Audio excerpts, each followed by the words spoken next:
Rasti tragjik i Koçanit, Maqedoni, ishte padyshim një prej ngjarjeve më tronditëse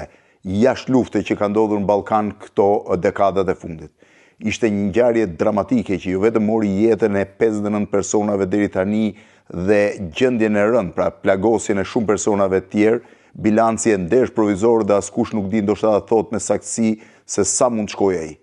Por përteksa ngjarja të jetë dramatike, nëse vëre disa nga detajet e vogla të ngjarjes, që klubi ka qenë i papajisur me licencë reale, por ka pasur licencë falso, ka pasur vetëm një derë për të hyrë dhe për të dalë, ka qenë i pasiguruar me mjetet kundër zjarrit dhe mbi të gjitha ka lejuar mjetet piroteknike, padyshim edhe gjëra të tjera të ndaluara në një klub nate, duhet të jetë një këmban alarmi për të gjitha autoritetet shqiptare, përveç ngushëllimeve për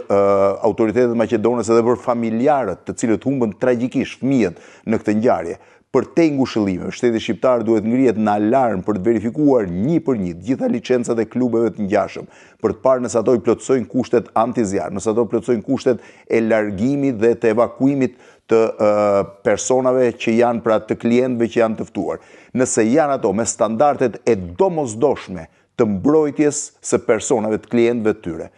Ky alarm duhet jetë më i rëndësishëm se çdo gjë dhe unë mendoj që shteti shqiptar duhet të filluar punë që sot për të verifikuar ato. Njëkohësisht ngushëllimet më të mëdha për të gjithë familjet e viktimave dhe ngushëllime për të gjithë shtetasit e Republikës Maqedonisë Veriut.